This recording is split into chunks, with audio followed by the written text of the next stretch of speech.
You are now listening to Feeding Off Each Other. Well, thanks for coming on the podcast today. Thank you for having me, guys. This was supposed to be lunch. Was it? Yeah, it's a little late. I feel like that's mostly my fault, though. No. No, like a lunch meeting.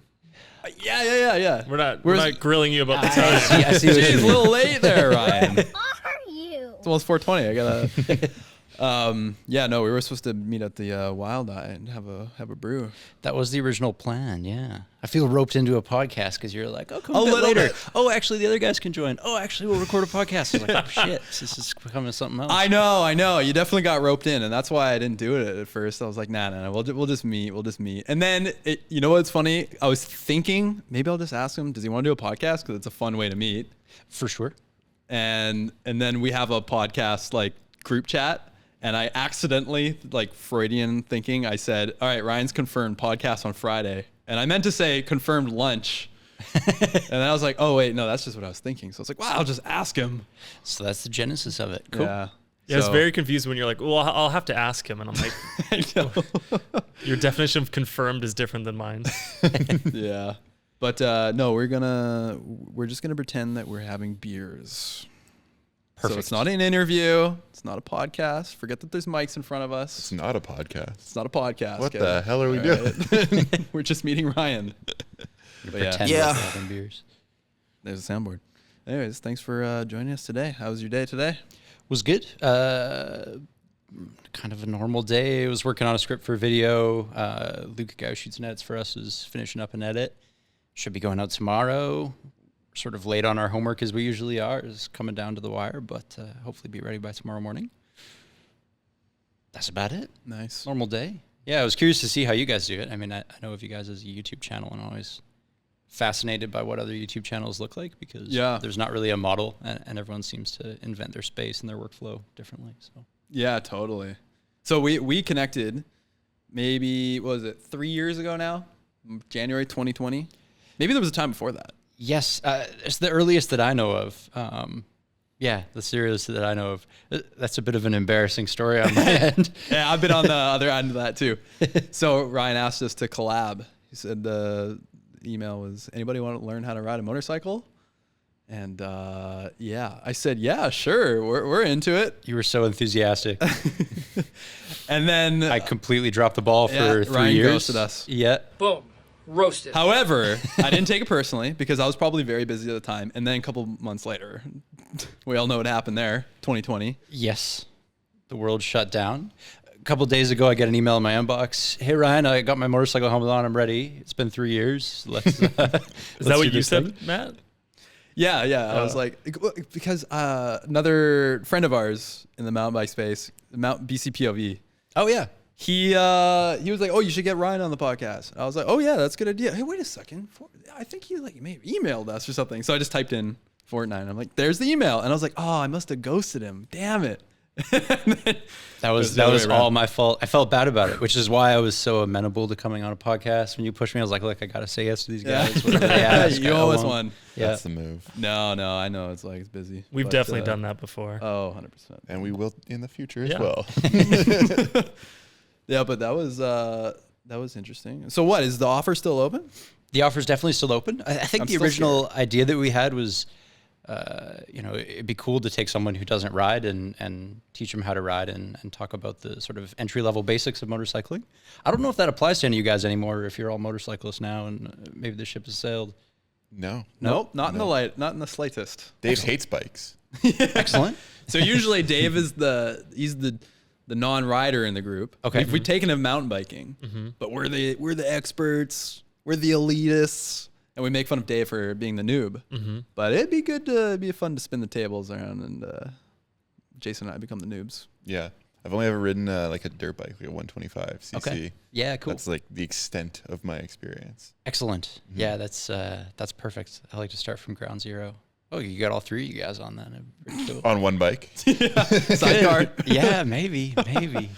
There's one territory, I think it's like Yukon or Nunavut or something, where I think they're just not very familiar with motorcycles at all. And they actually stipulate in the rider's handbook to get your license, you need to have an experienced motorcyclist riding on the back of your bike, supervising you, which is insane to anyone who knows motorcycles because riding is hard. Riding with a passenger is really hard.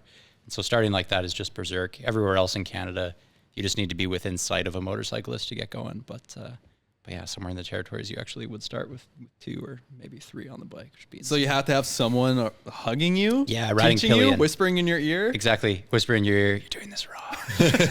Yeah. You're such a noob. Yeah. It'd be an awful way to learn. But I think it's so remote up there. It's sort of like, if you can get a bike up there, like you just do whatever you want. Right. Seems cold. No one's going to stop you. Oh, really? Yes. Do you ride year round here?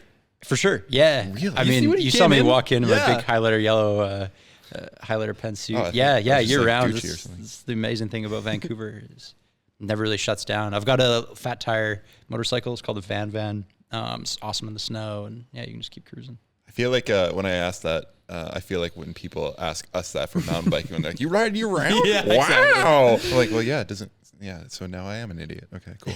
There you go. Next question. Well, I mean, I guess it's the same for mountain biking. Like, probably a lot of people hang them up, in November or December. For sure. Yeah, the Hardcore crotch guys rockets. Yeah. Right. The smooth tires, the fast bikes. Totally. Those go away.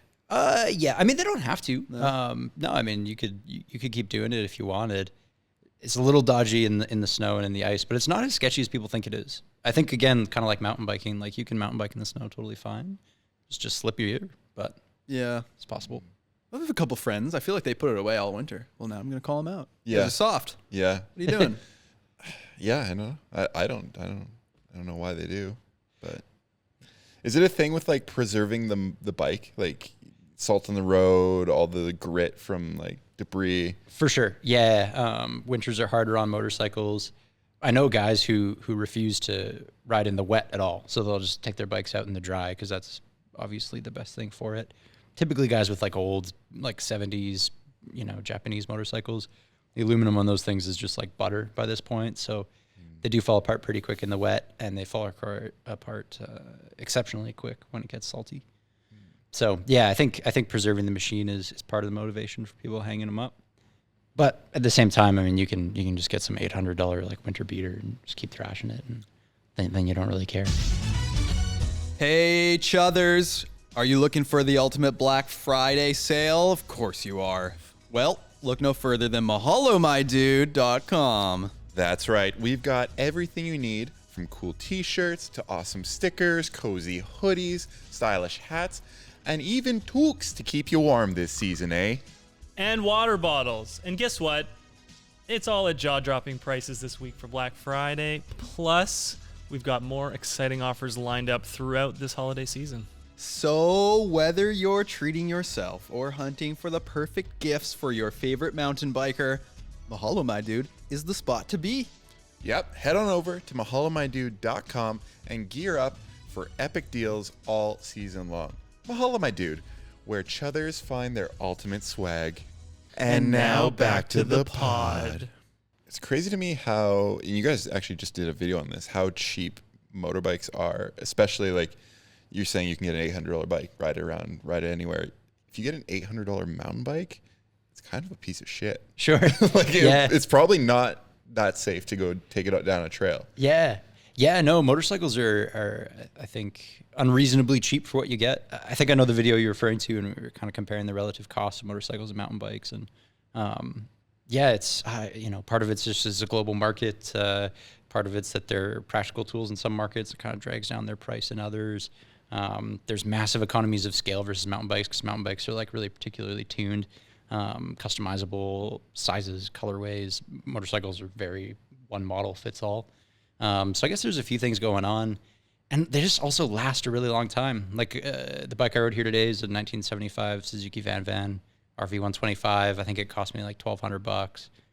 Tops out at maybe 70 kilometers an hour, but It looks really fun. It's cool. Yeah, it works in the winter. It doesn't really owe me anything because it was cheap, and just very functional. So there's lots of those bikes kicking around from, 75 would be almost 50 years ago now. Yeah, Jesus. Whereas 50-year-old mountain bikes are like, well, they don't even really exist. No, there was no mountain biking back then. That's it. Yeah. So, I don't know, maybe in 30 years, people will be saying the same about mountain bikes, that there's a bunch of cheap ones still kicking around. But All right, guys, this isn't a podcast, but I got to do our intro. The podcast, Just remember, we're just having lunch here. the podcast intro. I gotta do our intro. Welcome to Feeding Off Each Other, a weekly podcast where we feed off the talent, humor, knowledge, and awesome stories of our guests and each other. I'm Matt Dennison, joined as always by David, non-riding Wiggins, Yeah. soon to be riding, and Jason, also not a motorcyclist, Lucas. And we have an intro for you today. I think we kind of realized last minute, did we have an intro? Because people are probably wondering, who is this fella talking about motorcycles on the podcast? I mean, not a podcast. On this, what? On this Audio visual journey. Yes. Sure. We'll go with that. Did we write an intro? I wrote an intro. Okay. I'm curious to hear it. You prepare to be disappointed. Manage your expectations. Today we had... Oh, I screwed it up. Today we're joined by a guest that, like us, has a passion for two-wheeled machines, but his generally have motors on them.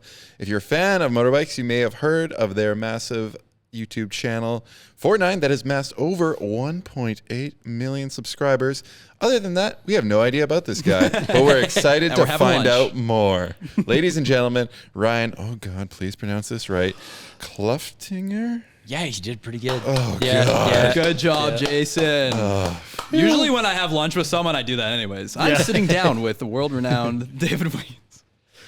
Yeah, we're kind of just on this journey along with the audience to find out more about you. I feel like it's when we were starting this YouTube journey ourselves way back when, we kind of knew other YouTubers in Vancouver because it was such a small community. But now there's so many creators, YouTube, TikTok, Instagram, that it is this bigger sphere, and we can kind of coexist without really talking to each other.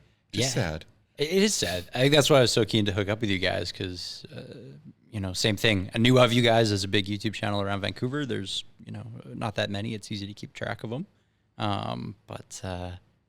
Obviously don't know you guys super well. So I was just keen to jump on. And it has been suggested you a couple do it. times to me that we should do something because of our interests. Especially considering how close we are together geographically as well. We're both two-wheeled YouTubers within 5 kilometers. Yeah, we had no idea. I thought you were at least like an hour away from us. Yeah, no. And that's too far.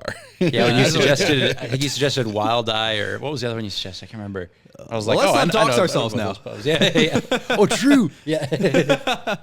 I already done it. Yeah, there we go. So tell us about the channel. I'm really curious. FortNine.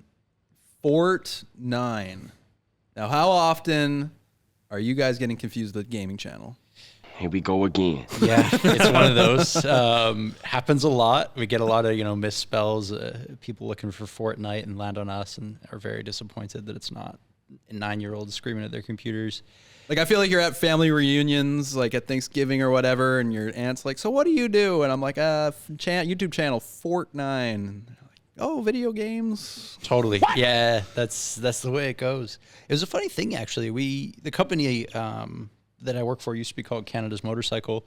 They decided to change their names because they didn't do exclusively motorcycle stuff anymore. So they did boats and they do mountain bikes and cycling now and snowmobiles, ATVs. So they wanted a generic name that didn't mean anything. So we came up with FortNine because it doesn't mean anything. And then I think like 6 months later, Fortnite became a thing and blew No up. way. We were like, Really? shit. This is great, kind of. Yeah, maybe great, maybe terrible. Like we weren't quite sure what the consequences would be. It turns out that Google's a lot smarter than any of us anticipated, and they just kind of know based on your watch history and who you are, whether you're looking for FortNine or Fortnite, and they tend to feed people the right thing. Interesting. When I used to work in like credit cards and mobile payments and stuff, there was this company, and it was like a mobile payment, like paying with your phone thing, and it was called ISIS. Oh, And it launched about Launched what?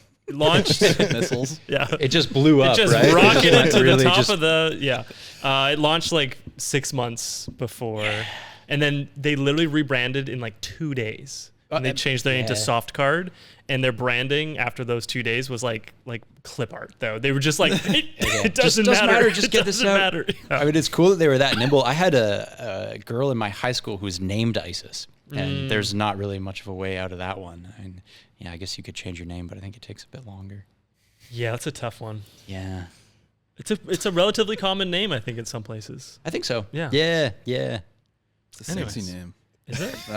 ISIS? I don't know. It's kind of... I mean, yeah, names are tough. It's like Karen's, right? Didn't mean anything back when we Also a were kids. sexy and name. now So true. Yeah, it's just suddenly turns rough. Turns what?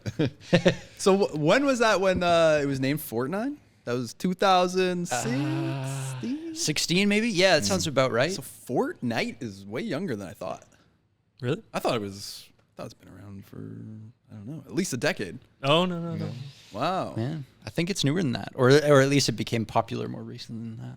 So the name just came out of nowhere. It meant nothing. Fort, where you're like looking at different like post-it notes and you're like, let's take these two together. Fort and nine, or like, was there some meaning from? Yeah, there was. I mean, typical like marketing baloney, right? You guys were at Fort Langley, and then you looked up and you saw 9 birds. Well, kind of like that. Like original trading posts in Canada, like there were a lot of forts, and we're an e-commerce site, so we're somewhat of a trading post. The 49th parallel is where Canada starts. We're a Canadian company, so FortNine kind of called that to mind. What else? There were a bunch of other like tertiary connotations that we put together in a document and said people will have a good feeling about this name. I have no idea whether or not any of that did anything for anyone, but FortNine was what we came up with. If I can throw it back to you, IFHT. I was just gonna say the origin story of this. I was gonna say that Worse. like we were Way worse. We were one of many YouTubers, I think, at least in our era, where we accidentally stumbled upon the YouTube career. So we had named our thing before it kind of took off. So we painted ourselves in a corner. We were IFH. We were actually, I fucking hate that at first. Right. And the story was that we were making 30-second sketches about things that we hated. Right. Okay. And it was like little pet peeves, and we just kind of turned it into little stories. And it was our first kind of taste of like making comedy and trying to end with a punchline and all that. Sure. Then we uploaded to Facebook. And What was the first thing you hated? the very first thing we hated was something very personal to me. When you're brushing your teeth and the toothbrush kind of flies out of your mouth and scrapes across your cheek or like almost pokes your eye. That happens to me more often than you think. I brush my teeth very aggressively. You got terrible maybe stick had handling. that- That's never happened to me. Maybe had that happen to me once. I was maybe. Hey, now you know why it's a pet peeve. It happens too often. It's very much pet. You know what? Since I moved to the electric toothbrush, it doesn't happen so often. But yeah, I don't know. Anyways, no one had done that video before, so that was our first. And is Very unique. IFHT like a well-known shorthand? Is this like I don't know, whatever TTYL, BRB? Is this like a thing that existed, No or way. no? No.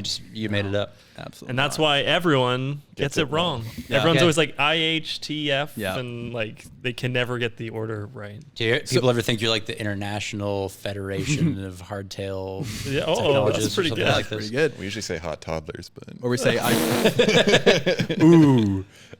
one that I like is I fart hard though. That's my fave. No, but we're uploading to Facebook, and then someone in class, we started in grade 12, so 2009, and someone was like, "You gonna upload to YouTube?" And we're like, "What?" And I don't know why. And they're like, "You can make money." What? Oh shit! 2009. Yeah, so this is back in the pioneer days. Totally. Well, arguably, I mean, 2006, 2007 might be the. 09 was still very early, Very especially early. for monetization. Yeah. That was like hot. Yeah.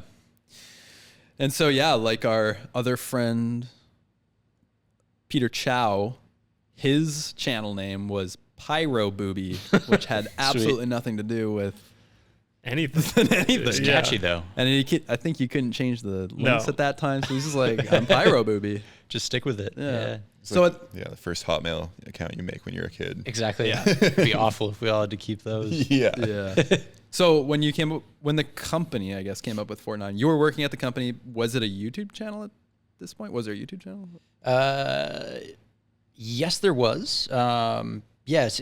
So Canada's Motorcycle had a YouTube channel before it became Fortnine. There's some videos on there with me like being super young and awkward from, I guess, back in 2014, 2015. Yeah, exactly. Pull that up, please. And then, when we rebranded as FortNine, we kind of wanted to invest more in our YouTube channel because we figured if we make a YouTube channel under FortNine for maybe like 6 months, it'll create some credibility with Google and however SEO Black Magic works. And then when we switch the store over to Fortnine, people will be able to find it on the internet. So that was the sort of genesis of the YouTube project. It was really just cultivating SEO for the website. I see. And then the YouTube channel did sort of better than we expected, and so we continued to do it. And you worked at the company before the YouTube? Yes. Yeah, I was hired as a writer, so like writing marketing copy, ad copy, that kind of thing. And then when they started a YouTube channel to create branding for Fortnine, I was like the closest thing that they had to a video guy. And a host. And a host, yeah. Yeah, I never did any of the cameras, actually. We had a graphic designer who, like, ran the cameras for me and, I don't know, plugged in a Zoom mic and made it happen. I've never understood anything of what goes on that side of the camera. Yeah, you say you're a technophobic? For sure. Very technophobic, yeah. Yeah, exactly. I always bring out my phone at these points and go like, whoa, look. Yeah, Sick. What the hell? What is that? That's that's a Sonim XP3. don't put that away. Yeah, Pretty cool. Check it out. That's hot.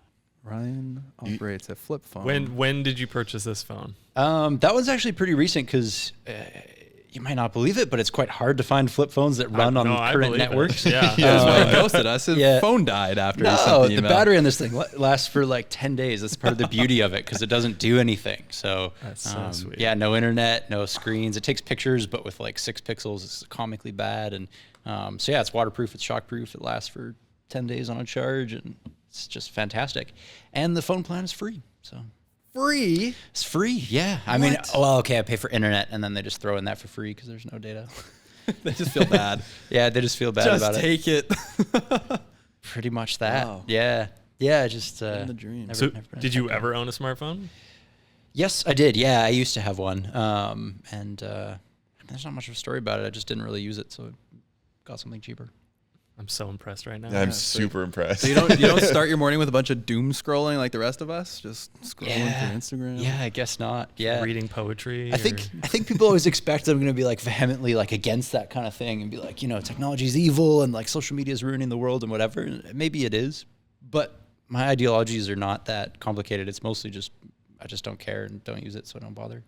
I like that.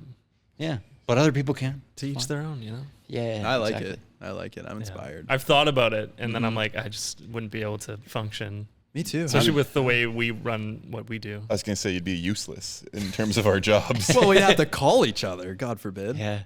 What does your guys' jobs look like? Like, I don't know what is your day to Still trying day? to figure it out. Yeah. Does one of you do like social media stuff, or are you guys creating YouTube videos all the time? Are you doing stuff for third-party clients? I mean, Yes. Yeah. Yeah, we do it all. I mean, we're all like, we take on a lot of tasks, but I mean, we all right now have the ability to edit and write and shoot and I don't know. There's so many things because we got the podcast, we got 2 YouTube channels. One we put way more love into than the other. Okay. And the last 3 years we've done a lot of commercials. Right. Well, mostly in the bike space. But yeah. I mean, And you're all shooter, editor, host combinations or specialized? well, Dave doesn't take part much in the Mahala Dude channel on screen, although we did take him mountain biking once. Okay. Dave does a lot of stuff behind the scenes in terms of like graphic design. Dave and Brooke are brilliant graphic designers. Excellent. Whizzes. They're the opposite of technophobic, whatever that is. They're whizzes. Technophile, I think. Technophiles. Yeah, they're technophiles. And yeah, I don't know. We're all like jacks of all trades in some way. Cool. It's good because we can pass off jobs to each other. Yeah, it's amazing. Yeah, no, I think it's probably a stronger way to be. You could carry a project completion with one vision if you wanted to. It's worth something. Yeah. But did I describe our roles correctly? Yeah, pretty much. And we also have a merch store, so we're like, Brooke handles a lot of that, but then we're all inputting on what that is, and then we've got multiple social channels, and we got to post on that, and Yeah, writing ads and videos and copy and making thumbnails, and like there's always just something. Always something. And we our thing is to make full form, long form videos. So social media sometimes kind of falls behind a little bit. Sure. It's like sometimes a bit of the afterthought because we have to put all our energy into the full thing. Yep. And then it's like, okay, well, what can we take from this? But now it seems like in the last few years, people have flipped. Their primary creation is the short form. And then it becomes an afterthought. And they're like, oh, well, maybe I should start a YouTube channel and make long form videos. And that doesn't take off for them so much. So it's interesting how it's kind of switched a little bit. Okay. You guys do it all, though. You guys do shorts and long form videos on YouTube. What do you mean by shorts? Like actual YouTube shorts, like sub 60 seconds? Stuff? Yeah, like you take like little bits, make them compact and we've never actually invested much in short content. We sort of experimentally made a few just within like the last 6 months that were dedicated for that format. We've recut videos into shorter clips to put on on YouTube and TikTok. Some guys at the office in Montreal were making some really sick short content for a while, but it's never been part of like what our YouTube team does. We've mostly just focused on the long form stuff, but we're probably going to switch and pay more attention to it. It seems like that's where the momentum is. I don't know if you guys agree, but I don't know. Yeah, it's hard to get people to It's hard. not only click your video, but then stick around to the end. You also wonder about like you change the way you do stuff and you start chasing this other trend. And it's like, no, we're doing long form now. Like think about like the podcast format where it's so popular and it's the longest form. So it's I think it's kind of like sometimes it's to whatever your story, whatever thing you're making, what medium it suits. Sure. As well. Definitely, yeah. I think content definitely has to be designed for the format. Like whenever we've recut stuff into shorter clips, it never does very well. Whereas if we make videos that are like, here's a really slick 45-second piece on the difference between a side stand and a kickstand or something, then it does great. So yeah, you have to put the effort into it for sure. We haven't been doing it so far, but yeah. Yeah, we've definitely failed with like the recutting, just like chopping something down and being like, what about this? Well, and it's hard too because I feel like some of the companies that sponsor us, they're more attracted to the short stuff because when they're on their Instagram, they want to see the numbers and it stokes them out. But then the long form stuff is on our channel, so it's like, give us the short stuff instead. But we want to make the long stuff. Interesting. That's our bread and butter. That's what we like to create. We like to we want to make something that's worthy of someone sitting around for 20 minutes, 30 minutes, whatever, and enjoying it. For sure. We want it to be like as close as it could be to a TV show or something. Yes. I think that's where the passion is for us as well. I know you guys mostly through your long form stuff, like mostly the IFHD, whatever, 6, 8, 10 minute, that kind of thing. Super high production value, looks slick. You guys are very good at it. Yeah, that's go on. Yeah, exactly. Fantastic hosting, and you're all very handsome. Hopefully, this is an audio only listener that's hearing that. Yeah, there you go. Yeah. But yeah, no, I can see where it's a strength for you guys for sure. How many people, when you say we work on the channel, like how many people are actually working on that channel? It's actually changed a lot within the last year. So historically, it was always 2. So I would conceive of the ideas, research the video, write the script, and host it. And then there'd be this line where my coworker would obviously shoot it on the shoot day, and then he would do the entirety of the edit, and then we'd put it out. So we ran as a 2-man team for most of our channel's life. And then just within the last year, FortNine's got a lot into like distributing cycling stuff and mountain biking stuff. So there's some interest in creating mountain bike content. Jason bought something from FortNine last week. It's on the way. Thank you very much. I hope it arrives soon and it's packaged well. And it just got shipped. A good store experience. Fantastic. Took a while, to be honest. Yeah, well, what are you gonna do? It's a very Just odd fucking part. with you. We're still new. We're still new. It's a I'm just super odd fucking part. with you. Yeah, exactly. Sometimes it can depend on the distributor. It's not our fault. But yeah, so we've added another host who's going to be creating mountain biking content and another shooter to work with him, and then we've also added another motorcycle host and a shooter to work with them so that we can have more content going out on the FortNine main motorcycle channel. So at the moment we're 6, which is very new and kind of freaky for me because, running a company with 2 people is super lean and you can kind of see everything, all the moving parts at once. There's not that many of them. Now that we're a bigger operation, it's kind of like, whoa, are we going to be able to keep this ship afloat? But I think it makes sense and the growth is exciting. So Interesting. And so is that sort of under the umbrella of FortNine, like the online store and for sure. Yeah, we're all okay. part of the same company. It's easy to think of us as a separate entity here because the YouTube channel project is the only one that's based in Vancouver here. Right. So FortNine is a Montreal company. There's, I don't even know, maybe 80 people or something that work out there. And then here in Vancouver has always just been the 2 of us and then now the 6 of us. And are you, sorry if this is going too deep, but like, are you setting your own goals and your own achievements and like scaling up based on what you think is right? Or is there people above you that are like, no, we need more videos? No, that's just us. FortNine is like oddly hands off. They find out about videos when they come out, and like they see them the same time as everyone else, and they never tell us to like focus on topics or do things on certain gear, do things on certain bikes. They just don't care. They give us total freedom to make stuff that we think is either useful or entertaining, or ideally some combination of both. And as long as motorcyclists find the content beneficial and it has FortNine's name on it, then they're very happy. So they basically give us total free reign. So it was a homegrown thing for us as a channel to say, we want to offer more content. Let's try to scale the team up and see what happens. Yeah. The channel's doing very well. I'm curious of the process. Curious how you approach a video from the very beginning. I'm going to turn this question back on you after. This so is get the worst. Get I ready hate for this it. question, but I gotta, Yeah. And tell me after that your 5-year plan. There we go. Second least favorite question. There we go. The topics are so plentiful. Like usually at the end of the year, I've got to cull, 60 or 80 topics off the board because we just didn't have time for them. There's always way more interesting things to talk about than there is time to do it. Most of the topics come just through living and working around motorcycles like 7 days a week. So we'll be interacting with people and chit-chatting, shooting the shit, and someone will mention something. It's like, oh, I never heard of that before, or that's really weird, that can't be true. And then, that goes on the board because it's an interesting thing to look into. So, we fill this board with things that we find interesting.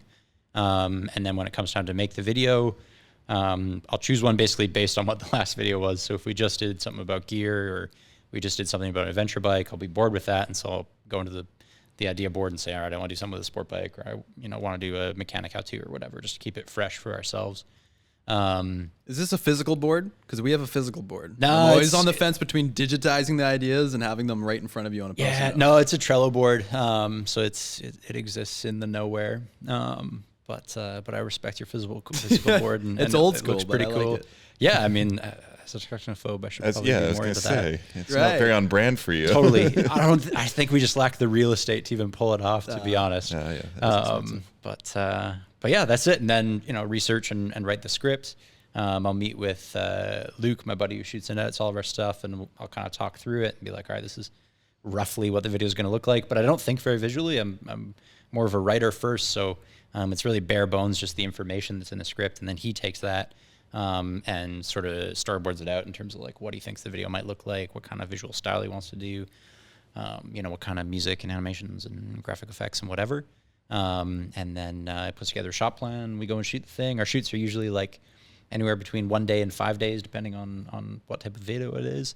And then the edit usually will be between 3 and 7 days, depending on how elaborate it is as well. Then it goes up. So when you're conceptualizing the ideas, are you, and you say topics, I guess, are they literally just that topics, or are you in an early stage coming up with what the title would be? Yeah, pretty early stages, I'll be thinking about a title. Title is tremendously important, but also the title is usually just the angle. And so the best content is content that has a sharp angle. If you have a sharp angle, your title kind of writes itself. So, yeah, I don't know. Well, I feel like why motorcycles and mountain bikes cost the same, how Harley Davidson killed itself. Why did we only start making 270 twins in the last 10 years? The interesting questions usually are the title themselves. I feel like there's a problem within the YouTube community that a lot of people are experiencing. Peter McKinnon just put out a video that was kind of based around this problem. But he workshops like 10 title ideas, 10 thumbnails. He's asking all his friends, which one do you like the best? And then he chooses one, and then he regrets it immediately and changes it within the first hour, and he does his A/B testing and whatnot. And I think we're like the same. We workshop a lot of titles. We overthink it to death. We have multiple versions of our thumbnail and all that. And with TubeBuddy, we can A/B test. Oh, right. I don't even know about this. So it'll show a thumbnail for like 1 day. I don't know. Maybe you can speak on this better. I think it does it every couple hours or something. I see. Okay. And then it just shows you you A/B test things. which one performed better. Mm-hmm. That's totally cool. We should probably do that.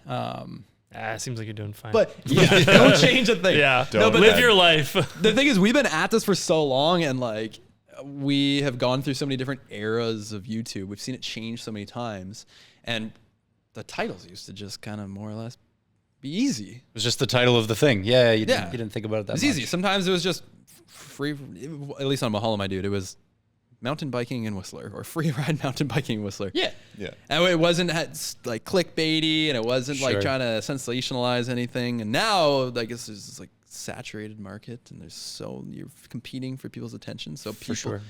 it felt like, okay, we got to put more thought into the thumbnails. I kind of hate it. Like, when the title was just what the video was, it was great. When the thumbnail was just an actual part of the video, like a screenshot from the video, it was great. Yeah. I think, YouTube changed a lot. People realized that you can ABCD test a million things. Mr. Beast discovered that you can make this face in every thumbnail and like, Blue sky. whatever, ditch the background and high contrast and like bright colors and not the YouTube colors because it stands out more and whatever. And like, yes, there is this scientific, psychological way to create a title and a thumbnail that makes for a more clickable video. But I think we lose something in that. Like, there's Authenticity, perhaps? Yeah, authenticity for sure. Individualism, like a lot of the YouTube channels, titles and thumbnails look very much the same now. And then there's also the question of, there's what works well, and then there's like, who do we want to be as a channel? Like I could make the crazy face in thumbnails, and like maybe our videos would do better, and maybe we would make more money, but also I would have less self-respect probably. And I'd rather just be a channel that's just like a little more like our personalities, like low key, just call the video what it is, like make the thumbnail something that actually appears in the video. If we do a little worse and we make a little less money. But maybe you probably worth it. alienate an audience that you've cultivated with that as well. Like maybe you're getting more of a general audience, but they're not people that actually go to your store and buy stuff, or like, For sure. it's kind of hard to quantify, just a raw view number might not actually be the whole thing. Definitely. Yeah, it's so true. Like not all views are created equal. I mean, you guys obviously would know all about this as well, but yeah, you could get 40 million views where people click off in the first 30 seconds. It's not worth dick. And, if your ad's like halfway through, it doesn't really do anything for them. And in our case, we're an e-commerce store that sells motorcycle parts. Most motorcyclists are between 20 and 60 years old. So if we have an audience of 13-year-olds because we're posting like clickbaity shit that they like, it doesn't really solve anything, Exactly. They're not buying motorcycle gear. They don't even have licenses. They're not old enough. They were probably there because they were looking for Fortnite anyway. Exactly. Yeah, they're not even interested in us. They're just like dabbing and watching the video. Totally. Yeah, we're just the wrong audience for that kind of thing. So, yeah. So you said the process kind of like quickly. You're like, then we write it, and we edit it, and it's done. Curious about the writing though, because the writing's really good. It's clever. It's funny. You're a good writer. Where's your background lie in writing? I stumbled upon your like LinkedIn or something like that. Okay. It seems like you graduated with pretty good grades. Sure. Pretty smart guy, Is that on perhaps. LinkedIn? It's very kind. Everyone looks I good don't on know. LinkedIn. You're the was smartest like guy in the pod. It was like graduated top of the class from where is it? McGill or something? Yes. Yeah. What's McGill? I did my research. Yeah. No. I mean, I feel so well researched. So creeped out. The background with writing was just like in uni, did some freelance writing for magazines to earn some money. And so, I always fancied myself like a written word guy, more so than a video guy.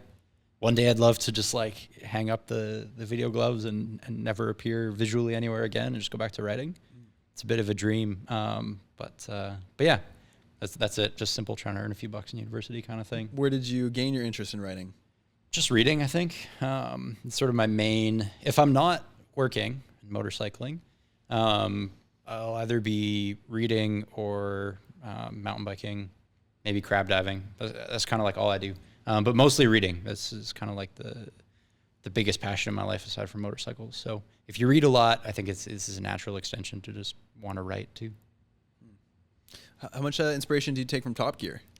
Lots. I think it's hard to make automotive content and not be influenced by the Top Gear mold because it was so incredibly massive and also incredibly special. Like the three guys had something that was incredibly unique. That time at the BBC, I think, was just the right amount of money, just the right amount of freedom to make something special. I think when they went to Amazon and had all the freedom and all the money in the world, it got a lot worse. Not familiar. Okay, yeah. I mean, don't do it. It's I don't think the Grand Tour is really worth it. But yeah, I think inspiration by Top Gear is definitely something that's real. Yeah, it's a great show. It's something to think about for sure. It's interesting to think about the ways that you can be different from Top Gear, but it's tricky to do. It's such a wide-ranging thing that it's hard to escape the boundaries of it. What would that be for you guys in cycling content? Is there a Top Gear of your world? Are there giants that are hard to step out of the shadow of? There is kind of like drop in TV. Right. Oh, I remember they had the bus, right? Yes, they had the Yeah. bus. I remember when the bus came through Kelowna and it was just like the coolest thing in the world. And we were Really? hanging out. Oh, fuck yeah. Did you go to the Really? Gillard Road Gap? Hell yeah, man. Oh, no way. Oh, yeah. I've rolled up on the Gillard Road Gap like a million times. Been like, man. next time, you know? Oh, my God. That's legendary. I just met Dylan Tremblay the other day. Oh, right. Okay. Yeah. Yeah. He's like my childhood hero. Right. Yeah, that was cool. Yeah, for us it was like Romanuk. Yeah. Those guys were just heroes. But okay, so drop in. Yeah, I mean, that kind of started a wave of like mountain bike adventure content, I would say. And Okay. we did a tour last year called the Island Ride Park Tour, which was like essentially drop it. And episode 1 was actually had like scenes of drop in, and it started with little clips of Jason saying like, "Yeah, this is inspired by drop in." Then we like, Right. inserted the clips, and then we decided actually let's cut it because people are gonna be like, "You're ripping off drop in. What the hell?" You Yeah. Nerds. Oh, yeah, I forgot about that. Did you guys consider buying the drop-in bus that popped up on Marketplace about a year ago? Did you see Definitely the drop-in not. bus? Yeah, No? I've seen it. Yeah, I saw no. it. That would be a nightmare purchase. Yeah, I don't imagine it would have been a good one. But No. Comes Yeah. with a few pets, I imagine. yeah, Oh, God. bit of wildlife in there, I'm sure. Yeah, isn't it like somewhere in Nelson? It was in Nelson for quite a long time. I don't know if it's still there. But- But yeah, it's rotten by now, I'm sure. Don't know if it's true that Pink Bike owns the The trademark. trademark to drop in. Yeah. Oh, right. They yeah. do. Because they, Interesting. I think they funded it. That was like season 1 sponsorship was like Pink Bike. Okay. Yeah. They got way bigger than I ever realized. Because my experience with Pink Bike was like when I was in grade 7, and if you did like a sick berm, you'd like take a shitty photo and like put it on Pink Bike. And then I just ignored it for whatever 20 years, and then came back to it. I was like, holy shit, they're this massive, online community, YouTube channel, forum, classifieds. Like, You ever watch seems pretty Pink wide-reaching. Bike Academy? No. Don't do This it. guy's the host. This guy was the host. Oh, right. Yeah, Cool. Jason worked for Pink Bike for a few years. Yeah. Right. Okay. Yeah. I ran their YouTube channel for 3 years. How was One that? video Should we talk every shit single about day. Pink Bike? That was the Yeah, let's do it. Let's talk shit. Yeah, sure. I already have. That was the mandate. Was they wanted 365 content. Okay. So it was like one video every day, and it's hard. That is hard. That's too many videos. Was it successful for them, or did they turn Yeah. around at some point and say no? No, that grew the channel immensely. Like Okay. it had crazy amount of growth. I think it's a recipe for burnout, though, for the people that are doing the content, and it's also like hard to have any change or like any change in direction because you're just so focused on getting the content out that you're not really even looking at what it's like or like Yeah. you're like, did that video do well? I don't know. We got to figure out the next one. Like have it's- time to it's look already, up like it's hard to put the brakes on and actually like rethink of what you're doing. But Yeah. It's surprising to hear you have that background because you guys are so different, right? Like I'll watch an IFHT video and be like, oh, it's cool. And now I got to wait like 3 months or whatever until the next one. It's like super far between. Totally. yeah. I think with Mahalo, I think we're more regular, like For sure. usually like bi-weekly or weekly recently. Yeah. But I don't know. What do you guys think? Like, what's your schedule? It's every couple weeks, every week? Yeah. We've never really had one. That's another thing that we've probably just haven't done as well as we could have. Because people say, YouTube algorithm likes a video every week, or like try to make it regular every Tuesday or every Saturday or whatever. We could never really be bothered because we get stuck in a project and it would just be interesting. So we'd be like, oh, we want to stay in this and do justice to the idea. And so then it would be 4 weeks to the next video because we'd just be buried in it for too long. And then maybe we'd do some quick ones and be like one a week for a while. And I think our audience was kind of constantly having whiplash because they didn't really know what to expect. Within the last while, we've been a little more regular, maybe like one every 2, one every 1 sometimes. The idea with adding, a co-host and another team is try to get more content out. So hopefully, I don't know, one every 1, maybe 50 videos in a year or something would be a good goal. But at the same time, we're not really holding ourselves to that. We'll still just get stuck in projects and put our audience through a bit of a waiting period. But We had 1 year where Jason was working at Pink Bike. We tried to do a video a week. I think we did like 47 or 8 or something like that. oh yeah, it's pretty close. Pretty close. Yeah. But we never accomplished the 52 weeks in a row. I really respect people who stick to it. Like, there's one channel I follow. I can't remember his name. It's like a British dude. He's got a wild voice. He's Mr. put Bean. out like a video every week for whatever 8 years or something like that. It's Tom ridiculous. Scott, maybe? That's the one. I was gonna say, I feel like I've seen this guy. Yeah, maybe it's not 8 years. Maybe like 3 or 4 or something. But he's been like super regular. Yeah, that's the guy. He's got like gray hair. Wears like the same red sweater in every Yeah. video. He's got that one great video that is like, this video has 47 million Yeah. views or whatever, and it's accurate because Yeah, there's some just sort of with like it. script that's reading Totally. how many views it has and then changing the title every second. Oh, Yeah. Have you seen that one? crazy. No. Yeah. That's awesome. I'm envious of channels like that because he has so much lateral move. Like he, I think from what I gather, just covers topics that are interesting. Yeah, So it'll be like, you know, this rifle range shoots over a road, and then it'll be like this river flows backwards twice a day, or like, you know, just interesting stuff. I was like, man, that's awesome to have that much freedom. You know, being stuck in mountain bikes or stuck in motorcycles is obviously less. But I get jealous of a lot of channels like freaking gaming channels. Your overhead is so low. You know, it's like, man, it's like one guy on a webcam and a computer, like, he's gonna be raking it in. Or We could have done Fortnite, damn it. yeah, But you hate technology, so this is not for you. for sure. Yeah, I couldn't do it. Don't play any video games. Yeah. I feel like the grass is What? greener. Whoa, do you have Snake on your phone though? No, I don't think it has Snake. Deleted It's it. got a calculator. It's got a flashlight. Well, you can write boobs, and that's a pretty fun game. Yep, totally. Boobies. Yeah. Yeah, it's got a little bit of energy. I feel like the grass is always greener though, because like you can wish that, I wish I could just do like any video in the world. But at the same time, like having the niche propels you, because then they're coming to you because they want more of the motorcycles or mountain bikes or whatever. Totally, it can help, and I think having massive lateral freedom can be a curse too, because then it's like, okay, what do I cover next? Because you have all the options in the world. So. I think it's daunting, yeah, for sure, and Being it's hard. confined to It's it. hard. Oh, cut out. Nope. Which part? Okay.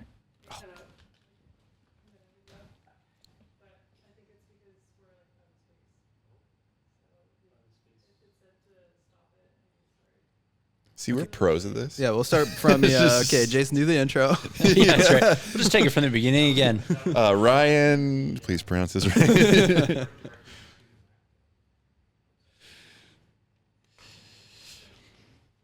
Where are you going after this? So Home? you're riding up. Oh, okay. Yeah. So in my head, like, oh, okay, he's riding from his home in Langley. Then he's gonna go rip up to the Sea to Sky and like go camping or something. No. Yeah, just office in Lonsdale, home in Deep Cove. Yeah, that's it. Yeah. I see. Yeah, actually, looking at a number of videos today, I noticed there's a lot of shore. This makes a lot of sense now, because Jason just the other day was like, oh, he shot in a park that I walk every morning. There you go. Yeah. Yeah. Emerald. Okay. Yeah. It's a dope park. It's a nice park. Yeah.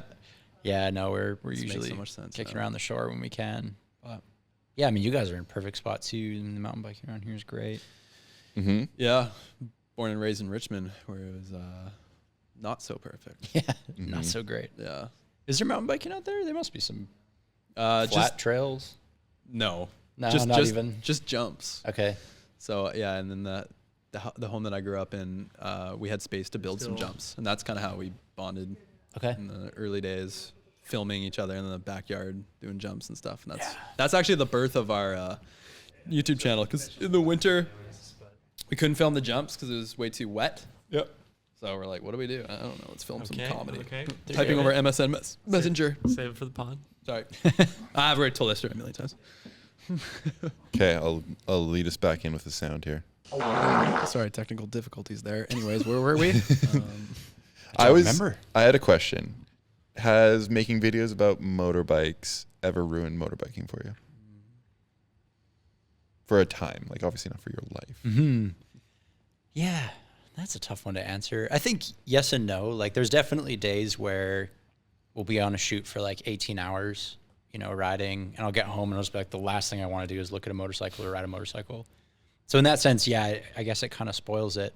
But then also I look back on my work day and I'm like, fuck, I was just riding motorcycles for 18 hours and that was work, you know?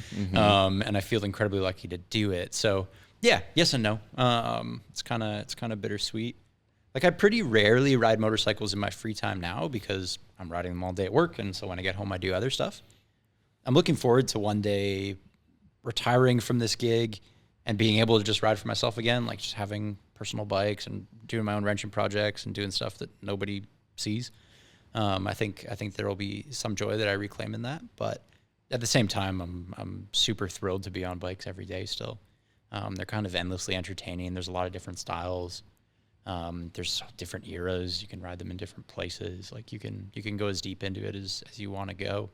I imagine it's the same for you guys, right? Like bikes Totally. probably start to feel like work, and then Yeah, and it's hard for us because you got to climb the trail, you got to go up and down, you got to get the tripod, you got to go down, grab the camera again, you film each other. It's hard work out there. It's pretty exhausting, and it doesn't feel like it's just a normal ride. For But sure. at the same time, you can't take it for granted. You got to be grateful for what we do, but it is exhausting. yes, there's an irony that if we do our jobs well, then the end product looks like a really fun, sick time. Right.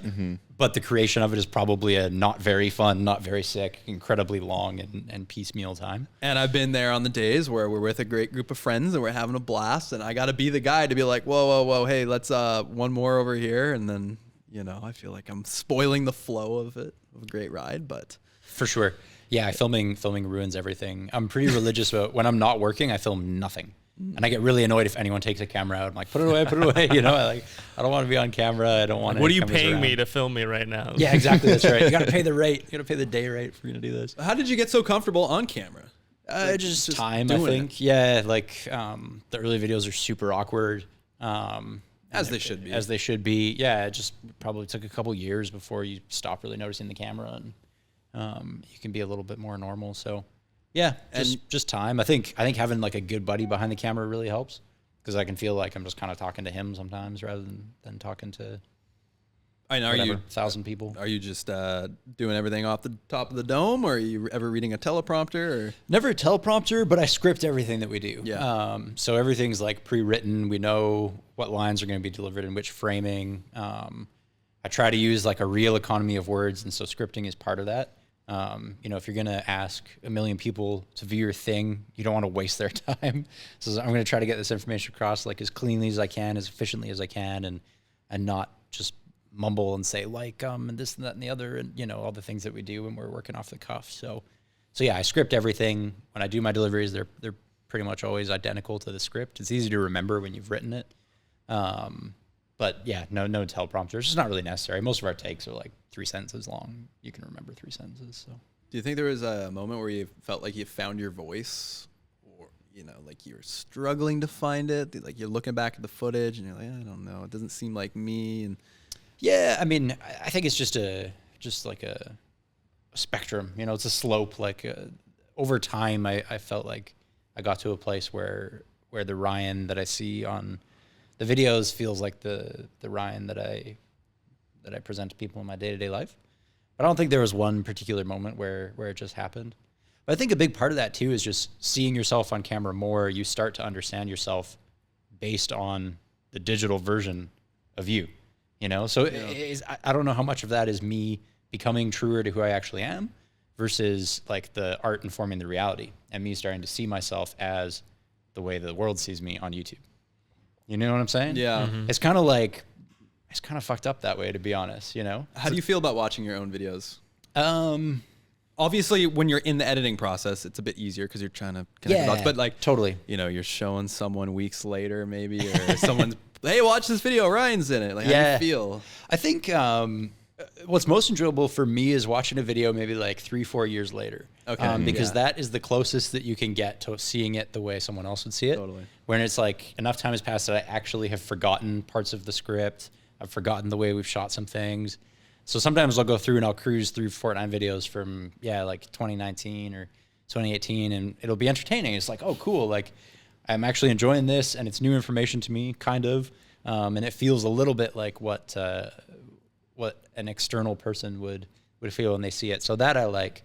When I watch videos, like, in the edit, we're just picking them apart. When I watch them the day of release, I'm just doing it to make sure that everything is like correct. Yeah. And we didn't have some massive gaffe. We've put videos out that had like audio and only like one channel and shit like that. That'll, you'll watch it and you'll see all the comments be like, fuck, take it down. My left ear loved this. Yeah, exactly. I think that someone commented that. I was like, all right, fuck. Wow. I can name a video on our channel that's been like that forever. Yeah. Oh yeah, you left it up. That's cool. How to be a filmmaker. Okay. Yeah, I think I uploaded it and it was like 5 hours later. Oh, crap. And it was like too late. It's only 10,000 views? it's only in one channel. Yeah. No, I think it's the song that's in one channel. Yeah. Gotcha. And Cool. Yeah, I remember I was like on my phone watching it. I already had like 10 or 20,000 views. I'm like, it's too late now. We'll never get those views back. It's just a meta how to be a filmmaker joke now. Yeah, exactly. I actually really think it's cool to fuck something up, put it up, and just leave it there. It's like Just a own it. statue of your mistake. Basically, It's like you a know, Banksy. It's just, Exactly. Yeah. No, I think it's cool. Like YouTube makes it easy to pull something down, correct your mistake, and put it back up, and it can be worthwhile in some senses. But I think it's cool to have some gaffes out there in the wild too. A little bit more into the writing process. So again, you're kind of like, oh, we write it and it's done. But I'm curious to know, like, okay, you sit down, whatever. Are you typing? I'm assuming you're not writing with a paper and quill pen. Usually when I'm like got a flip researching phone, and I don't know. fleshing out the early stages, it is paper and pen. But there comes a stage where it becomes digital. How, like, what's your first? Are you just it's called like writing train of thought? Are you just letting it free flow? Or are you trying to? Is your first sentence something that's going to grab people? Do you have a kind of a regular process? No, the writerly aspect of it always comes at the end. So in the beginning, it just looks like a series of notes. It's like more information based. So, here's the idea, here's the information we want to convey, and I'll organize it into like whatever it is, maybe 5 sections.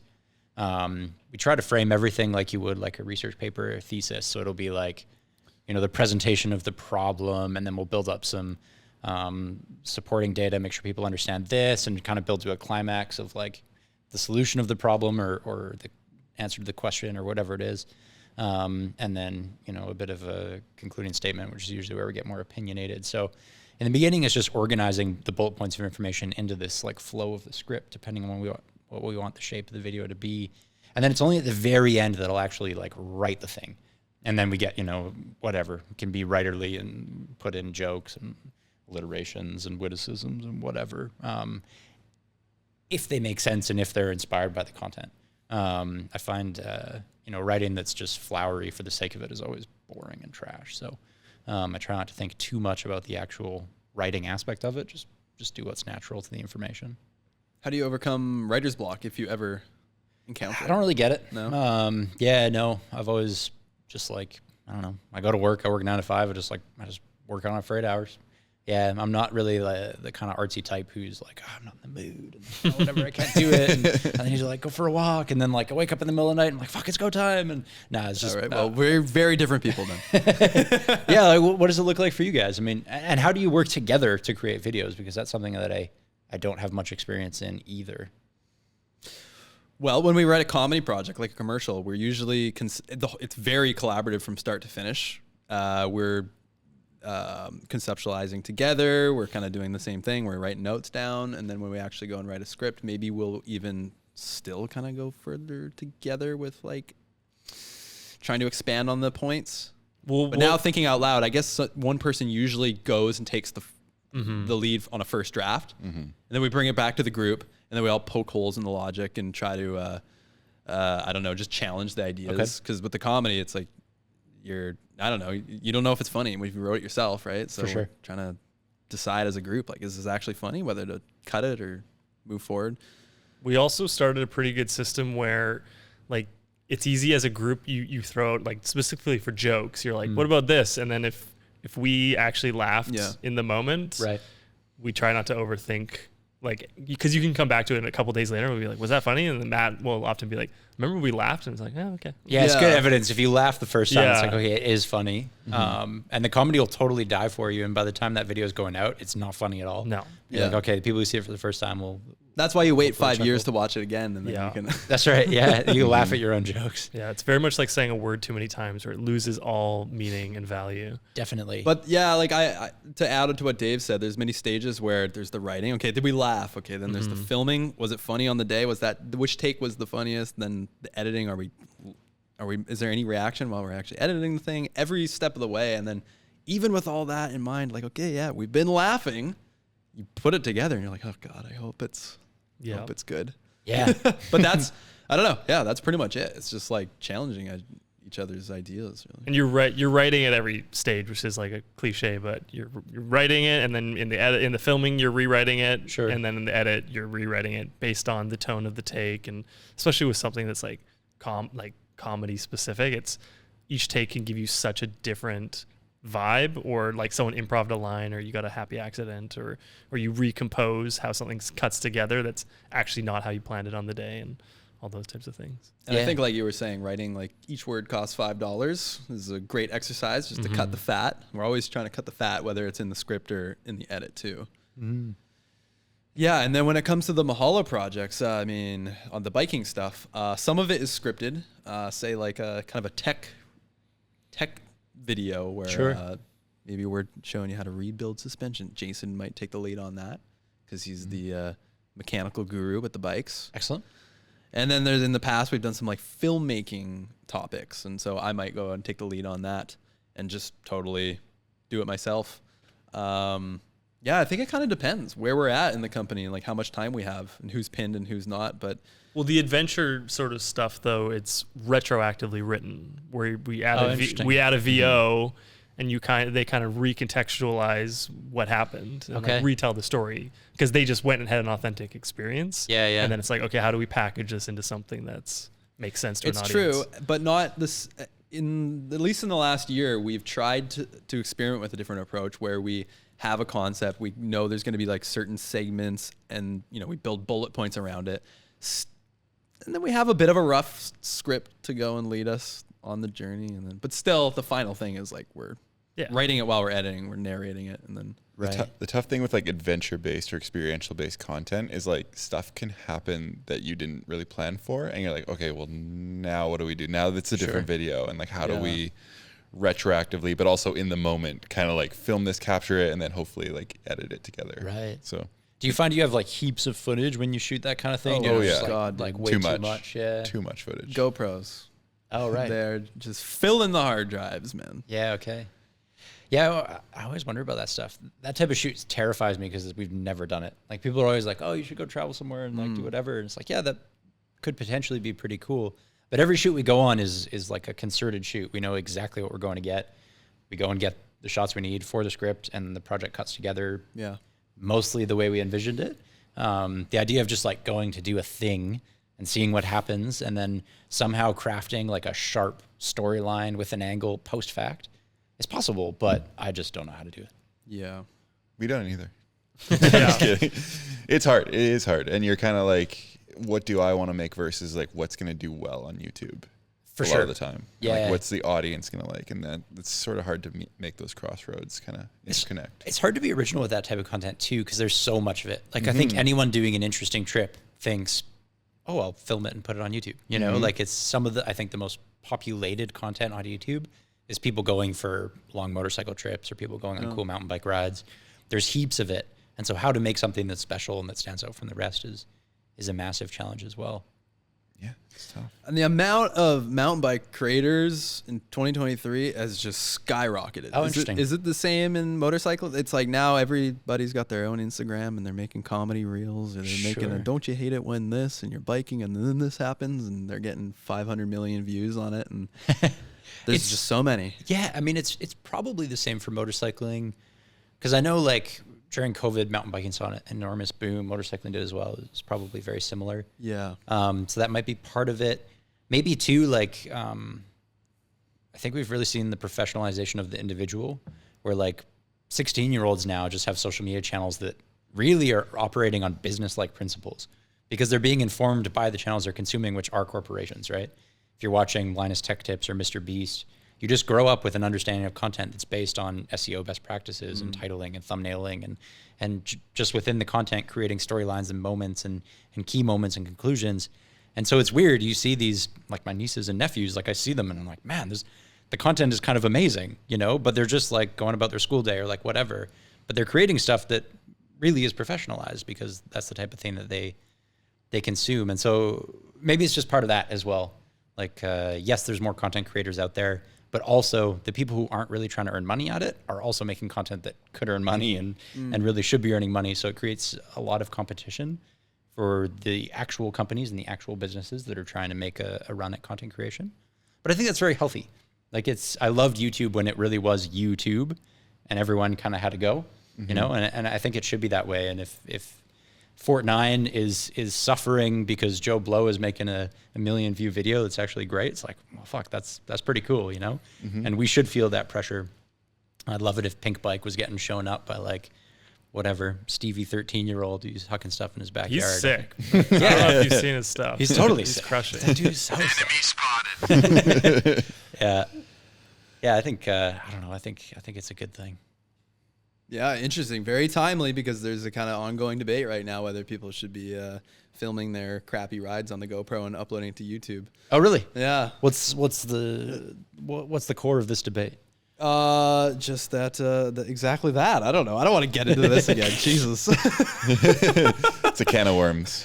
You don't want to get into it, but you brought it up. Yeah. Well, I just am amazed that he even said that. He literally just said pink bike should be like, perfect.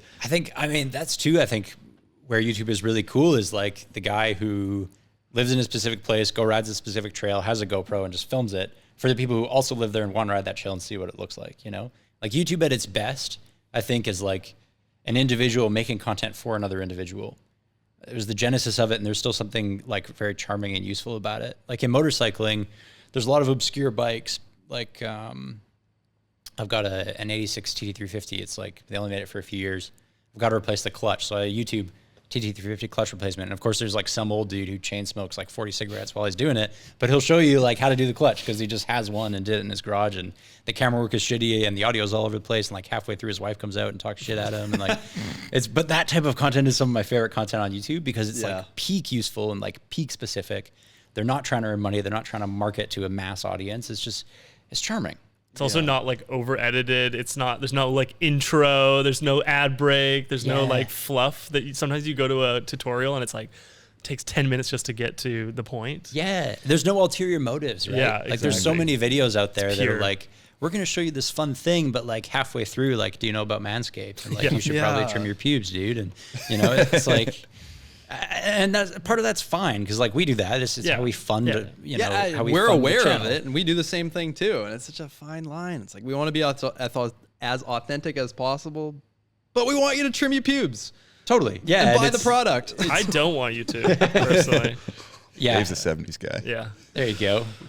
Yeah. I mean, it's supposed to be coming back in, right? I don't know.